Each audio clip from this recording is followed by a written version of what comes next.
இப்போ நான் ஏதாவது தப்பாக சொல்கிறேன்னா, தப்புனா நீ தப்புன்னு சொல்லு, நான் தாத்தா ஏற்றுக்கிறேன்.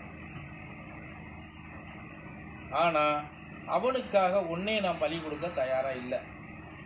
போதுமா? அவனுக்காக உன்னையே நான் பலி கொடுக்க முடியாது. உன்னைய பலி கொடுத்து அவனை சரி பண்ணணுங்கிற அவசியம் என்ன வந்திருக்கு? இன்னொரு குழந்தைய பலி கொடுத்துட்டு ஒருத்தனை வந்து சரி பண்ணி கொண்டு வரணும்னு என்ன இருக்குது? அது என்னால் முடியாது. நீ எப்படி வேணாலும் திட்டிக்கோ, என்ன வேணாலும் சொல்லிக்கோ, இல்லையா? பிரார்த்தனை மூலியமா மாற்ற முடியும். சரி, நீ சின்ன குழந்தையா இருந்தாலும் நீ கேட்கறது அறிவுபூர்வமாக தான் கேட்குற, நான் தப்பே சொல்ல மாட்டேன். நீ உங்கள் அப்பா உங்கள் அம்மா 3 பேர் நான் சொன்ன பிரகாரம் பிரார்த்தனை பண்ணுங்க. 3 சொன்னா மாத்திரம் போதாது, புரிஞ்சுக்கோ. நீ 3 சொல்லிட்டா சரியா போச்சா? உங்க அம்மாவில் உன் பிரகாரம் உட்கார வச்சிட முடியுமா? எனக்கு அதுக்கு முதல்ல சொல்லு. பையன் முக்கியம், உட்கார மாட்டா இல்ல உங்க அம்மா.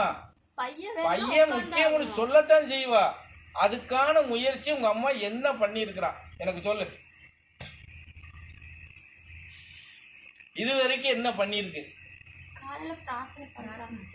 என்ன பிரார்த்தனை எப்படி பண்றா சொல்லு. காலையில 4 மணிக்கு எப்படி பண்றா சொல்லு. இல்ல நான் சொல்றேன் அவ எப்படி பண்றாங்கிறது அப்புறம் சொல்லு. விளக்கு போட்டா விளக்கு 1 மாத்திரம் போட்டா சரியாயிருமா?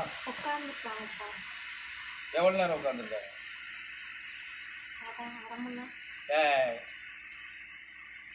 15 நிமிஷம் உட்கார்றது கிடையாது, 15 நிமிஷம்.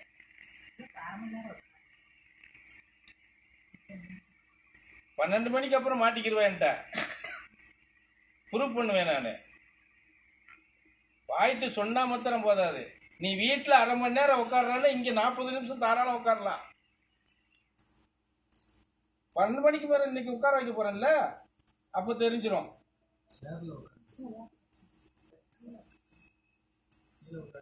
பிரார்த்தனைங்கிறது வந்து சேர்ல உட்கார்ந்து பண்ணுனா சரியாகுமா சொல்லுங்க?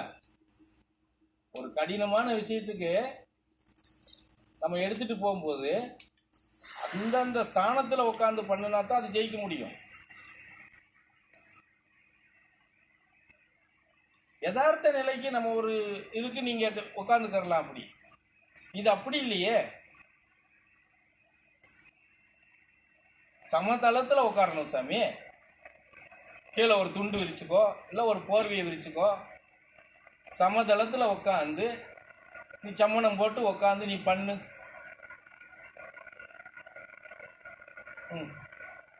அதுக்கு தயாரானு எனக்கு சொல்லுங்க.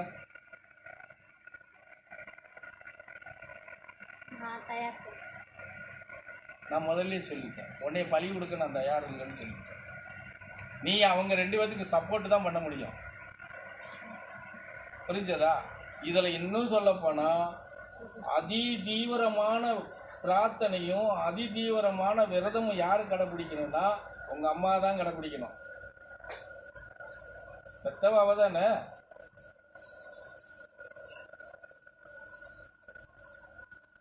அதுக்கு உங்க அம்மாட்ட தயார் எல்லாத்துக்கும் ரெடின்னு சொல்லலாம். ஆனா என்னை ஏமாத்தவே முடியாதுடா, தெரிஞ்சுக்கோங்க. நீங்க அங்க இருக்கிறீங்க, நான் இங்க இருக்கிறேன்னு மாத்திரம் நினைச்சிடக்கூடாது.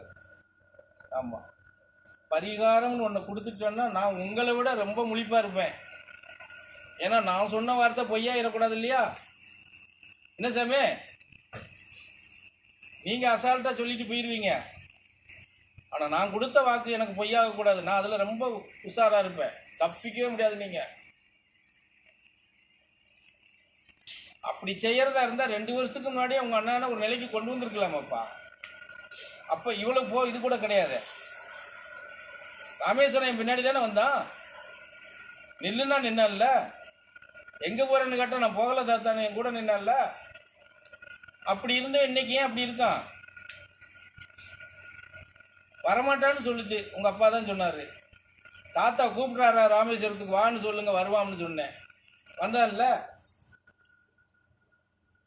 சொல்லுப்பா. அதை மாத்தினது யாரு? அவன் மாறி வந்ததை மாத்தினது யாரு? வாய் திறந்து சொல்லு, எங்க அம்மா தான் சொல்லு.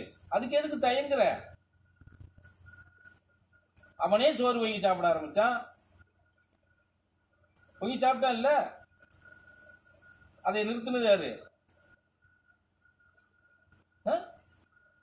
இப்படி எல்லாமே ஒரு இதுல வர்றவனை கொண்டு நீங்க மாத்தி நீங்களே அவனை கொண்டு போய் குப்பரை படுக்க வச்சுக்கிறீங்க. அந்த ஸ்பீட்லயே கொடுத்த ஸ்பீட்லயே அவனை இழுத்து பிடிச்சு கொண்டு வந்தா தானே வந்திருப்பான்.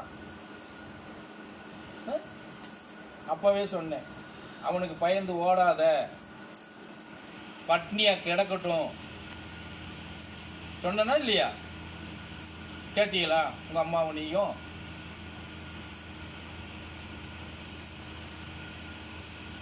ஏன் ஒரு வேளை 2 வேளை பட்னியா கிடந்துட்டு அவன் என்ன ஆயிடுவான்னு நினைச்சீங்க? சொல்லுங்கப்பா.